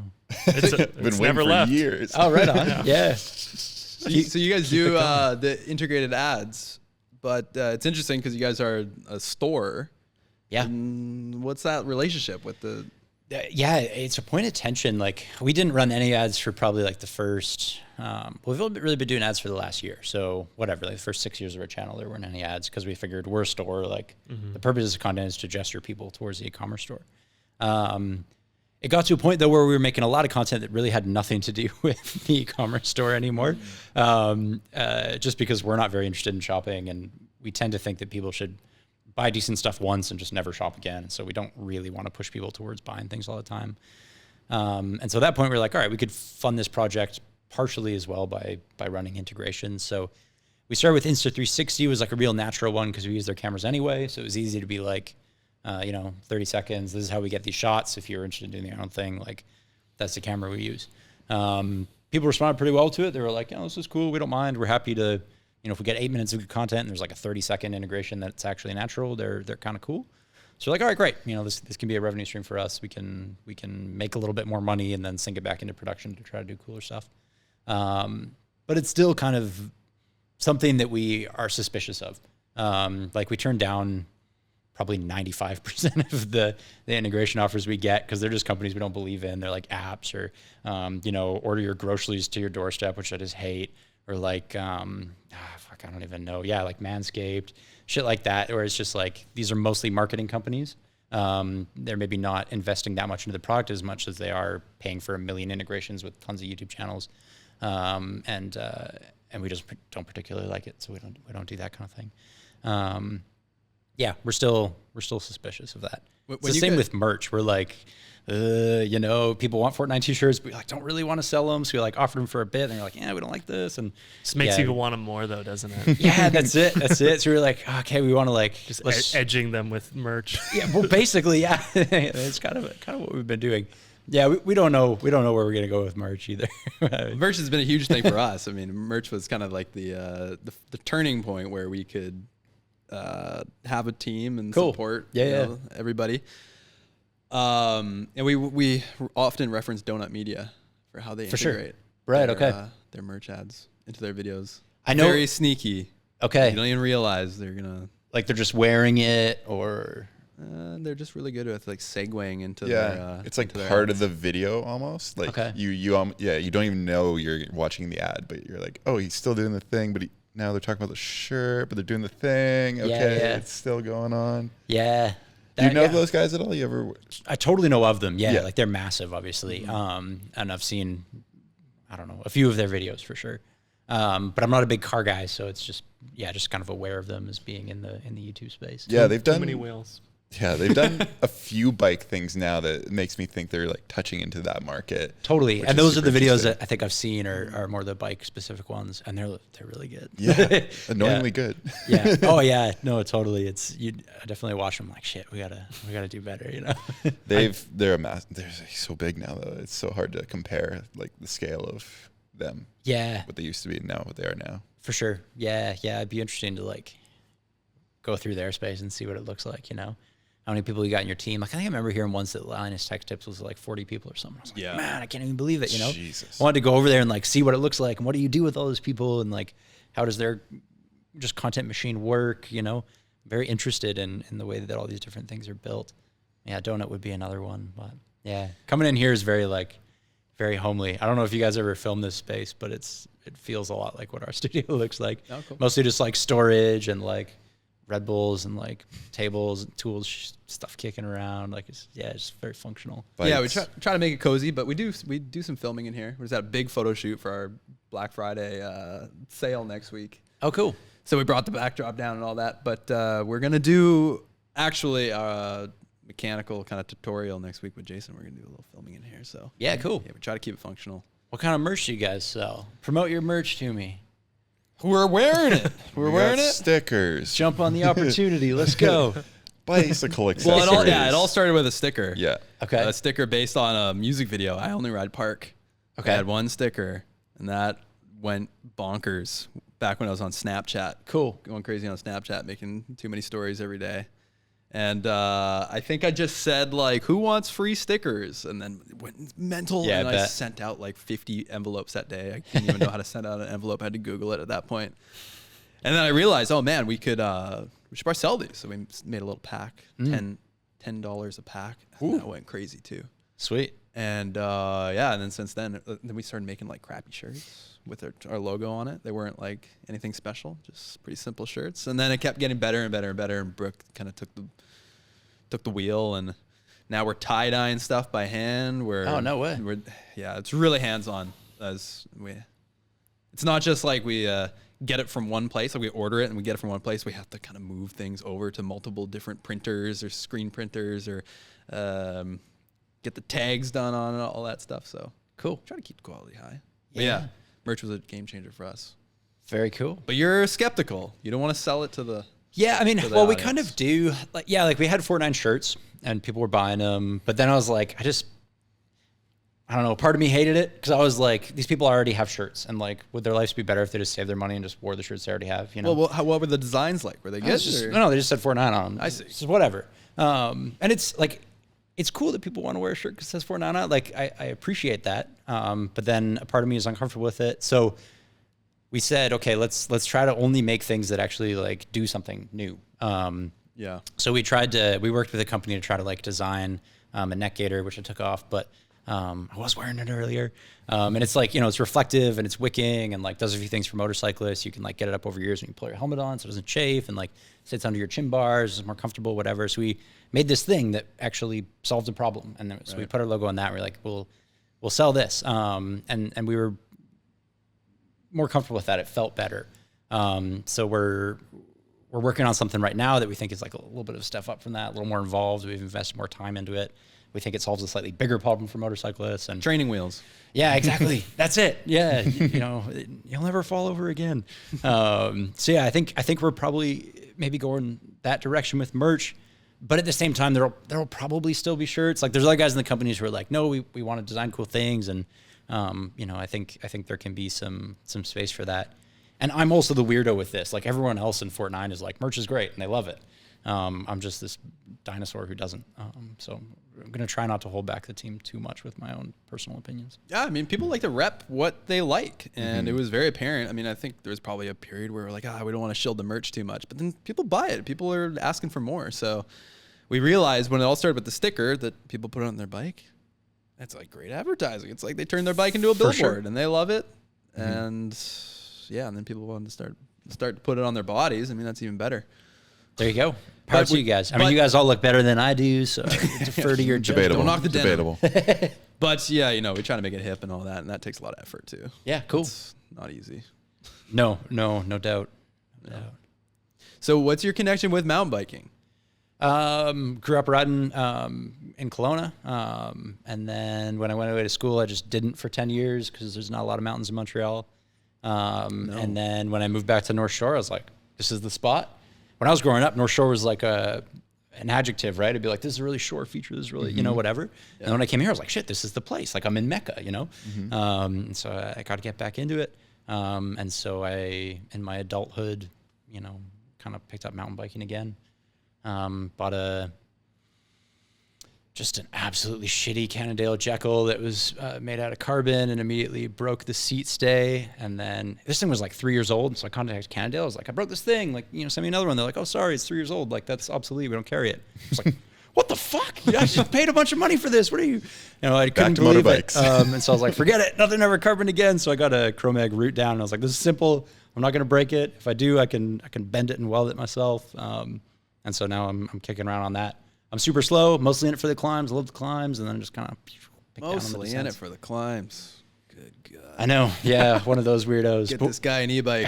No. That sounds like the opposite of what you would like. Yeah, that would be the opposite. I love the descents too, and like I like the adrenaline. It's fun, and that makes the exercise kind of worthwhile. But yeah, I love the climbs. We should definitely go mountain biking. Yeah, we should do it. What are you guys into? I don't know. You got particular styles or preferences? I don't know. Not in it for the climbing, but don't mind it. I don't know. We ride everything. I feel like we're old enough now. We've ridden for so long that like the egos are all like left at the door. Sure. And we can just go out, have fun with anyone, ride anything. That's it. Obviously, like you said, the shore's the best. There's anything you want to ride up there. We have a big background in jumping. Growing up cool. in Richmond, where it's flat, right? All we had was jumps, and so I don't know. I guess our skills in jumping kind of translate to the trails. So we like hopping around and getting air. And have you found that in your older age you've gone off jumping a little bit, or are you still as into it as you were when you were young? Probably more. Mm-hmm. Okay. More, yeah. Cool. You just get better at it. It's also a mental game, right? So for me, over time, I've just been able to get past certain barriers and achieve new things and get better and get more stoked and want to go ride again. And that's inspirational because I had the exact opposite experience where in Kelowna as a young kid who bounces, it was all about like who can huck the biggest stuff. And then when I got back into it here, I just ate shit a few times. I was like, forget this. I'm too old for this. Like I'm not throwing myself off things that big anymore. It's definitely like if you don't use it, you lose it. Yeah, so it's like kind of got to just keep doing it. And if it is to a point where it's like so stressful that you're having mental battles every time you hit a jump, for sure, maybe it's time to hang it up. But it was time for me. I hung them up. Yeah, that's fair. Yeah, there's still tons of ways to enjoy biking without going in the air. Absolutely. Like 10 years ago or so, I stopped riding way less for like 3 years, and then getting back on a bike was like, oh my God, this is awful. Now I'm riding so often I can't even imagine like getting back on the bike and it feeling awkward again. For sure, that's a good feeling. But I don't know. Yeah, if you don't use it, you lose it. Wait, does that apply to everything? I think. Maybe. Yes, that's what I heard. Yes, I think it does. Yeah. No, it's definitely weird getting back into it after a while. Also, bikes changed a ton. Yeah. Bikes must have gotten way better. Yeah, way better. Totally. I had my childhood bike was a Norco drop that probably weighed like 55 pounds. Mm-hmm. And you didn't even try to pedal it up a hill. Like you got to an uphill, it's like, okay, hop off and push that sucker up there. I couldn't believe how jumpable and downhillable bikes were that could be pedaled up when I got back into it. It's pretty cool. Do you have a bike rack on your motorcycle? I don't currently, but they exist 2x2. I've ridden with one. I've used one. It's amazing.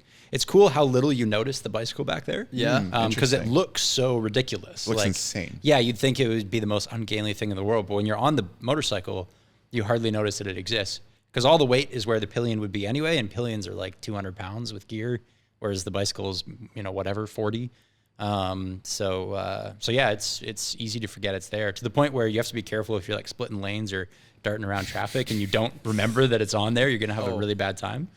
Like a handlebar through someone's like side Totally. mirror. Or Yeah, something? exactly. Oh my Take God. off someone's mirror. Yeah. Yeah, they're cool things. It's a good collab idea, guys. Motorcycle, biking. Yeah, we could do something. We could do something sick with that. I've got access to a 2x2 right now. One of my buddies has one. So, yeah. Sounds terrifying. There's something. There's something there. I think, yeah, I don't know. Riding motorcycles for the first time seems a little scarier than riding mountain bikes for the first time. I don't know. I always hurt myself way more on mountain bikes. I think because They call motorcycles death machines. yeah, they do. I think people respect them a lot because they know that the consequences of a crash are quite catastrophic. So I think people ride like well within their ability. Whereas mountain biking, I feel like people ride closer to their threshold. Yes. And just biff a lot more. So yeah, I think, yeah, what have I done? Like I've broken my wrist twice mountain biking, and I separated my shoulder a couple years ago. I've had like way more injuries mountain biking than I ever had motorcycling. Because I think motorcycling, you just know that if you crash, you die. So you're quite careful not to. Yeah, that makes sense. Yeah, I think, and also the crashes mountain biking are just freaking awkward. You're on a hill, there's rocks and roots and shit, and like there's no cool, smooth crashes. Whereas motorcycling, like especially if you're racing, you know, flat runoffs, kitty litter, like you can layer down at 200 kilometers an hour, 300 kilometers an hour, and you just walk away every single time. Doesn't feel like that when I'm driving up the Sea to Sky and you got people ripping past. Oh, don't get me wrong. Sea to Sky, you're going home in a body bag. But if you're doing it proper on a racetrack, you'll be absolutely fine. You'll be hot from the friction through your leathers, but that's about it. Jesus. What's your take on that kind of riding up the Sea to Sky? Are you one of those aggressive riders through traffic, splitting lanes, flipping off? I like motorists? I like to think that I'm not. There's an important distinction between splitting lanes and filtering. Okay. They're both illegal in Canada. I was gonna say, it doesn't matter what it is. So it doesn't matter as far as the law is concerned. But splitting lanes are like that's the insanity you see on YouTube where a guy's like going through traffic. Traffic's going 100, he's going 200. It's just like mental. You're asking. Splitting lanes, does that mean like riding on the dotted line? Exactly. Yeah, you're splitting traffic. But that's at speed. So filtering is like, you know, Ironworkers Bridge, it's a gridlock, the cars aren't moving, and you're just filtering between the cars. This happens at like the bike's doing 20, the cars are doing like less than 5. Right, yeah, you're in a traffic jam, and then you see a motorcyclist coming up the shoulder, and you're like, oh, I wish I was on the motorcycle right now. Exactly. That to me makes perfect sense because if a bike's sitting in traffic, it's taking up the same space as a car, so the jam is longer for everyone. If the bike's filtering, it's occupying a space that cars cannot occupy. So it makes the jam smaller for everyone. People like to think of it as a lineup, and they think, oh, that guy's cutting ahead, and so they'll, you know, come out at you or scream at you out your window. It happens all the time. But the reality is we're not going to the same place. So I filter through the jam and get home. I've made the jam smaller for you. It's not like I'm jumping in front of you and I'm not going to your dinner table, you know? So I think it makes total sense. It's legal most places in the world because most places are erudite and they understand things. But Canada is archaic in that regard. Many U.S. states are archaic in that regard, and it's still illegal. But there's a few ones out there. California, I think Oregon, I think Texas, where you can filter, but not lane split. It's different. Have you encountered any angry motorists? Like every day. Yeah, every day. I should. Yeah, this is technically admitting to something that's illegal. So allegedly, I work in a place which is, you know, when there's no traffic, it's 12 minutes from where I live. When there is traffic, it's an hour if you're in a car. So for me, riding a bike is like the superpower. It's how I get home in time, spend time with my loved ones, because no matter when I leave, I can leave like 4 o'clock on a Friday. It's an absolute gridlock. I can still get home in that 12, 15 minutes because I can filter through. So allegedly, that's what I do every day, and it's fantastic. But yes, people get really pissed off. They'll lean out their window to yell at you. The really dangerous thing is like you can be filtering through and cars will actually do this. They see you coming out their window. Yeah, which is really kind of like... That's a crazy You're thing kind to of do. attempting manslaughter Yeah. because you're pissed at someone, which is like a pretty big overreaction. I think some people just don't think. They just react and they just... Totally. I don't know. Yeah, no, it's just a bad reaction. And but yeah, you see it all the time. You know, allegedly the benefit of getting home 40 minutes earlier is worth pissing a few people off on the way. And by nature of filtering, they're angry at you and you're already just gone. Like you only hear like, hey, fuck it. And then like you can't hear them anymore because you're already passed. So. What do you think about those YouTube channels that are just like POV of people riding through cities and then they get into all these like, you know, scenarios, road rage, bizarre things, and they just make a living off that? I mean, it's super entertaining. Like Ghost Rider's this famous guy. I think Right, he's supposed to be like maybe Scandinavian or something like that. But back in the days of like VHS, he would release tapes of himself like going from like, I don't remember, like Paris to, I don't know, Strasbourg or something, and he'd do it in some like insane time because the whole way is like, and he's averaging like 150 miles an hour or something ridiculous. And yeah, that stuff is entertaining. Obviously super dangerous. I think the guys who are doing it know the risks they take, and have obviously decided that it's worth it, but can't say I'd advise it. Because when you're doing that at that speed, you know, bikes are 500-600 pounds. Like you hit someone, you'll kill them in a car too. So you are being, I think, a bit of a risk to others there, which is a bit irresponsible.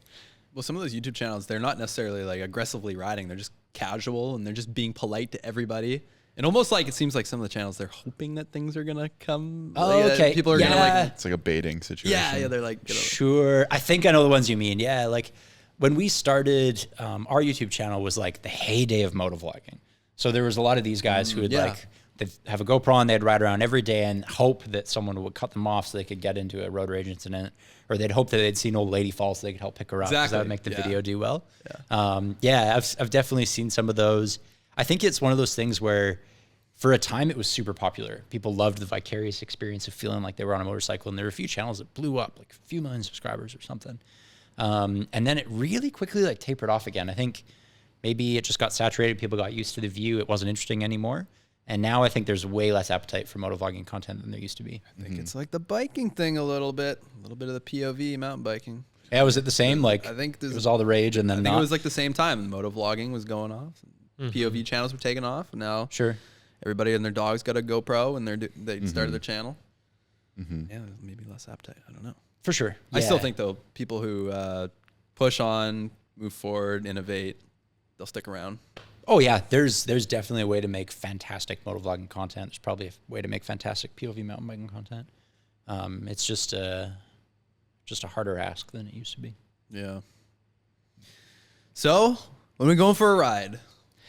We're talking motorcycles? I don't know, any ride. I'll do whatever. I'm surprised we haven't like crossed paths on the trails. Well, maybe we have, but Maybe. you know, we Yeah, just that's true. we might not have even realized. Do you guys usually ride Seymour from Cyprus?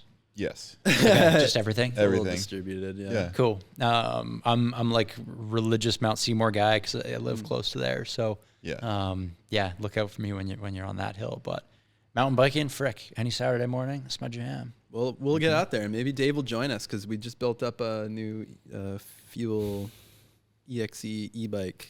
Oh, cool. That's got Dave's name written all over it. Okay. We want to take him out In for a ride. blood. In blood. In blood. Yeah. Dave's Cool. a technophobe. You like What? the e-bike. You're technophobe. No. No, file. Sorry. File. Yeah. Fuck. Are we done yet? Almost nailed it. It was really close. Yeah, damn it. Yeah. And I mean, if we got to make the motorcycle video happen. It's been 3 years in the making. Yeah, I mean, I'm not trying to force your hand or anything. No, I'm not trying no, to coerce you I into think it'd be collabing fantastic. with us. It was a genuine, hey, how you doing, email. Yeah. I don't care one way or the other. I would love to do it. I think there can be some really compelling content in like a super entry level, like the basics of like how to ride a motorcycle. It's something that we almost never talk to because we just presume that our audience has that level of knowledge. But I think we've learned over the last couple of years that there's a lot of people in our audience who are interested in motorcycles but don't ride. Yeah. And I think the content could be fascinating. If we can use you guys as beginners, then we're set. We could be guinea pigs. If these idiots can do it, anyone can. Hell yeah. I can definitely put you all on a bike that I have zero love for and you can crash 1,000 times in a row. Perfect. Maybe I've gotten on a bike like once, like a motorbike once, and the clutch. Is it the clutch? How do you switch? There's a Clutch is the clutch. clutch. Yes, it is. There's a shifter and a clutch. Oh, Yeah. God. Yeah. Yeah, it was But very confusing. I mean, there's only But- usually 5 or 6 gears. It's way less than a mountain bike. Yeah. It's true. I can't remember where I did that now. I think it was a little pit bike. I think it was Ollie Jones's little pit bike, ripping around Squamish in the parking lot or something like that. And I think I kind of got the hang of it. That was fun, but something bigger and powerful. I feel like I'm gonna do the old like whiskey throttle, and I'm gonna run into a fence, and I'm gonna be on America's Funniest Home Videos. Yeah, that's the pitfall is the whiskey throttle. It catches a lot of people out. People aren't prepared for the weight of it a lot. Obviously, it's a lot heavier than mountain bikes. So when Yeah. you start to get stopped, they can be a bit ungainly. And people coming from cycles are used to being able to save things. Like in a mountain bike, you can muscle the bike around if you have to. You can save it with a foot. If you're dealing with like an 800-pound Harley, like you're just not going to win that fight. So you have to control it with the controls. But there's other things that are like big pros. Like motorcycles have massive, heavy crankshafts that spin at 8,000 RPM. So when you get going, they're way stabler than a bicycle. Like you could, if you're riding a motorcycle down the road, you could, if you wanted to, get right off and stand on one side of the handlebar and keep going straight. Like they're super, super stable things compared to bicycles. So I'd like to see you do that. there we go. Yeah. Yes, let's try to give it a go. Yeah. Are you recognized all the time now? No, not very often. Really? Yeah, no. I mean, sometimes, particularly if I'm like hanging around motorcycle spaces in a dealership or like at a motor show or something. I feel like you have a recognizable face. I think I do. I'm an unusual looking person. I didn't realize until I started YouTube. And then just reading the comments, I was like, yeah, I am weird looking. How many Quentin Tarantino comments you get? Lots. Yeah, Quentin Tarantino and Joffrey from Game of Thrones is the ones we get a lot. Yeah. Yeah, and I was like, shit, yeah. It's the jawline. It is, yeah. No, it's a weird looking dude. And so, yeah, it helps people spot me. I'm always impressed when people spot me from a distance, Like I'll be like, whatever, like going, like walking around and someone from like 3 lines of traffic over will be like, hey, shit, how'd you even do that? I think because I have almost no facial recognition. It's like a thing in the brain where like even like my own wife, if she's out of context, I won't recognize her. It's just a real thing that happens. That's crazy. We were in an Airbnb. It's like we were staying and, it was one of these places where there's like 3-4 other, couples, people, staying in different rooms or whatever. And so, yeah, she came out of one side and came walking by. I was like, hey, just thought she was someone else in the She spot. just put on a hat and you're like, who the fuck is this? Exactly. Yeah, it's different Get out of my context. bed. Get out of here. Exactly. Yeah, no, it's, I always thought it was maybe just me not paying attention or something. And I learned a few years ago it's actually like a part of your brain that recognizes faces. Yeah. Some people have this piece that doesn't work quite well. You're like your flip phone. Facial blindness a little bit. No, It's a bit like no that. facial recognition. Zero. You don't have that. Yeah, I'm absolutely useless. Yeah. I'll often be like, I'll see someone and think like, oh, that's this person. And my wife will tell me like, dude, that person's like 20 years younger and like has brown hair. And do you doesn't look anything see like faces in random things like clouds and stuff or no? No, not normally. I do all the time. I do all the time. Okay. Because like the human brain is actually cued to see faces and things and identify it, but I feel like Mine's not. you're not. Yeah. Yeah. I feel like I was a freak because when I was growing up, I'd have a shower, I had a washcloth, I'd throw it on the bottom of the tub. And I made this thing of like every time I did that, I would see how it landed and I would try to make a shape out of it and see what it made. And I'm like, I'm a freak. What am I doing? Why am I like this? I don't know. I think it's the artistic kind of side of me. Well, and the thing, you're not a visual person in that same way, so I think that's all part of the same thing, right? It could be. Yeah. It could that be. makes sense. What is this? Burke's pulling up a meme here. What do you got for us? Oh, sure. There you go. Jason, you like that? You see faces? I've seen faces. That's the most Jason answer I've ever heard. I don't seek them out. We're not looking for them. I've seen some faces in my I've seen day. tons of shit. I don't know. The things I've seen, boys. Bro, like, okay, like you're riding in the forest, you look at a tree. Do you see a tree? And you're like, oh, it looks like there's a face in that tree. It almost looks like it's looking at me. If it has a facial looking trunk. Jesus Christ. Move on. Only if it's really facial. Yeah. Yeah, next time I see you guys, because I know there's like a You're not gonna Matt, a recognize Jason this. and David, but I won't know which one's which. Probably. That's Perfect. That's I- Don't take it interchangeable. personal, guys. I remember faces more from if I've seen a photograph of someone. And then if I'm recalling what a person looks like, I'll recall a photograph more than the in-person interaction. Oh, interesting. Yeah, And okay. I don't know what that is, but it's weird. Yeah, yeah, that's interesting. I wonder why. I don't know. Something like, it's more like formed and, something you can kind of capture. Whereas a person in real motion is, it's a video, sure. not a photo. Yeah. 3-dimensional changes things. Should we wrap it up? Yeah, let's wrap it up. Faces, yeah. This is where we would normally play this or that, but once again, we don't have a this or that. No, we've prepared. abandoned it. We've abandoned it. What- But, what is I a wanna- this or that? The Chuthers were upset. There was Each one other. person. There was one comment. Hey, Which means 8 million people were offended. he's the vocal minority, man. This is some game, I presume. Like, Yeah, we would have had a list of this or that. So this or and Be you like have to choose Harley each one, or you know. Kawasaki. Gotcha, And I we would have gotcha. learned about you. cool. But we said, you know what? This doesn't really give an opportunity for the guest to kind of like speak on each thing. We just kind of rush through them, and then it's more work on our Yeah. part. That was the main. But we used to thrust. wrap them up with a. We used to wrap these up with a game. But now we don't have a game. We It could sounds end- fun, but let's not do it. We could, We could end with pet peeves. I don't know. We Well, started the worst doing that. is like mentioning that we had a thing, but we don't anymore. That's your pet peeve. That's a great like anticlimactic note to end on. Yeah. We had a totally disinteresting and random facial conversation, and now we introduced a game that we're not going to I play. thought it was and very Yeah. interesting. just quietly comment- walk away and No. just let it go home. The comment last time was that they waited the whole episode for the this or that, and it never came. Well, they're not listening anymore anyway. Yeah, so- they quit. They're fuck no 'em. longer each other. Yeah, I mean, if you haven't figured out that you can scrub to the end to find the part you like, then I feel like you deserve that. Are you a big that hell podcast that will guy? follow you. No, controversial opinion. I think podcasts are kind of. Careful. Dare I go here? They're. I think they're just bad for the world on a whole.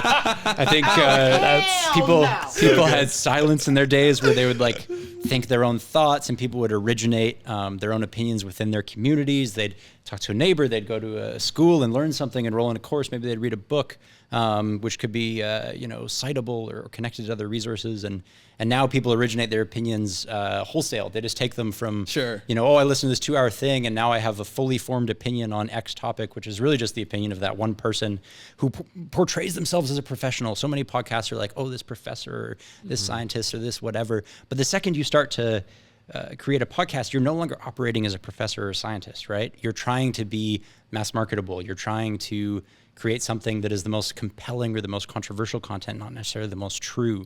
So I think, academia belongs in academic settings. It operates well when things are slow, information is conveyed slowly. It's boring, and the people who want it have to seek it out. I think podcasts fill too much dead space in our days, and people start to care about things and have very strong opinions about things that they would otherwise not care about and not have strong opinions about inside their own communities. So if I could, I would nuke every podcast on the planet, and I think the world would probably be a better place. But I recognize that in doing that, it would also eliminate podcasts like this one, which are perfectly harmless. He just and are read all very that off nice. the palm of his hand. It was all scripted. Yeah, exactly. That came out so naturally. I'm a little concerned. I only came on here because I knew I was going to get to deliver this message for the podcast. No, it came out that way because I've had this conversation so many times where, I'll be talking to a buddy, and all of a sudden I'll be going off on this discourse. I'm like, where the hell is this coming from, And it's like 5 minutes of impassioned, like, whoa, these aren't your ideas. You're not this person. What is this? And then at the end, it's like, yeah, and I heard this on this podcast. Right. And I was like, fuck podcasts, man. Yeah. They're just the worst. But this one is fine, and things like this are totally fine. And if I nuked all podcasts, this would be the collateral damage that would be sad. But it would be worth it to get the fucking Jordan Petersons off of the world and all that garbage. But there you go. There's my controversial opinion on I don't podcast fully and the disagree. podcast. with I don't you. fully disagree with Yeah, that. no, I think you're right. I think it's meaningful for us. This is great because you said, connecting with neighbors and people used to actually have real For sure. relationships. We are Maybe we actually wouldn't neighbors. Yeah. Maybe we wouldn't have met if we didn't do this. But yeah, for the people listening, maybe it's, I don't know. If it makes you feel better, I don't listen to this podcast. Perfect. Yeah, you do. Yeah. There you go. You edit it? What? When you edit it. He scrubs. Nah, this one's good to listen to. I was telling to everyone to not listen to any others. Just listen to this. Thank you. one. This is the Get, first. get all that silence back in your day. It's so insidious how people fill their only silent 2 hours with other people's garbage. This is the first podcast you can actually get on a flip phone. Oh, is that right? Yeah, there's a phone number for every I episode. call it and you it call it, and then plays it. some guy. There's just some guy we have, and he puts his phone next to his laptop. That would be sick, man. I love Yeah. stuff like that. There was a company for a while, it still exists, but there's a company that it would be a number you'd call and it would order an Uber for you. That's it. For grannies who only had nice. flip phones. And so it works great for me because I like Uber but didn't have the ability. So I was like, now I can call this number and get one. Man. Oh my God. I thought you were going to be like, yeah, I love podcasts. I can listen to them in my helmet. I got a cool motorcycle helmet. Nah, it's the exact opposite, man. Helmet time is sacred. I saw it coming after the flip phone. That's how people. True. Yeah. Matt walked into that one. That was great. Well, That's a great way to end the podcast. Yeah. Yeah. All podcasts suck. Except for this one. Except for this one. There you go. Well, this is feeding off each other. Do you feel well fed today? I feel totally well fed. didn't Yeah, this even go was for lunch. this was fruitful, guys. It was fun chatting with you. yeah, I enjoyed this. Yeah. Thanks. And Yeah, no, hopefully super we connect awesome. on some other stuff. Hopefully we can do that collab before you retire. Yes. Oh yeah. No, I mean the retirement is not looming in anytime soon. So yeah, we'll make it happen. We'll make a solemn promise to the listeners that they'll get to see a IFHT FortNine joint video at some point. What happens? Or Mahala Dude /FortNine. Yeah. I don't know how you guys work out what goes All the on. above. We can make a how to be a motorcyclist. We can make a My first time That'd be good. motorcycling. How to be a motorcyclist would be so sick. I'm very familiar with those videos of you guys, and they're awesome. Yeah. So. Let's make it happen. You got the sponsor. Let's do it. Cool. Help us get someone to pay for it, and we'll make it. That's a good one. There we go. I'll just Yeah. get FortNine will pay for it. I'm in. Say no more. There you have it. What happens to? Sorry, one more question. What happens to the channel if you retire? Aren't you the face of the channel? Does it like I know you. Yeah, I mean, I'm trying not to be. I think that was part of the impetus of like bringing on another host. Is like, okay, let's make content together for a while, and then maybe at some point we'll have 3, or maybe this other host will just start to be an equal representative of the channel that I am in people's minds. And I can create a situation for myself where I can just quietly sort of less videos, Creep out. Okay, see you guys, and just And they'll just say, "What disappear. happened to Ryan? Where Ryan?" Yeah, I mean, a part of that's inevitable, and it's heartwarming because it's like it feels good to have people miss you. It's like great, I'm glad that people will be sad when I go to some extent, but also I'd love to set the channel up in a way where it can live without me. Yeah. Well, blaze your own trail. You're doing it well. Mm-hmm. Thank you very much. It means a lot coming from you guys because I think you guys do what you do tremendously well, and you know exactly what goes into making these things. So appreciate it. All right. Well, that's a podcast, everybody. Thanks for listening. And as always, Yum, yum, yum, yum, yum, yum, yum, yum. We definitely fed off each other. Thank you for listening to Feeding Off Each Other. Please subscribe for more great podcasts.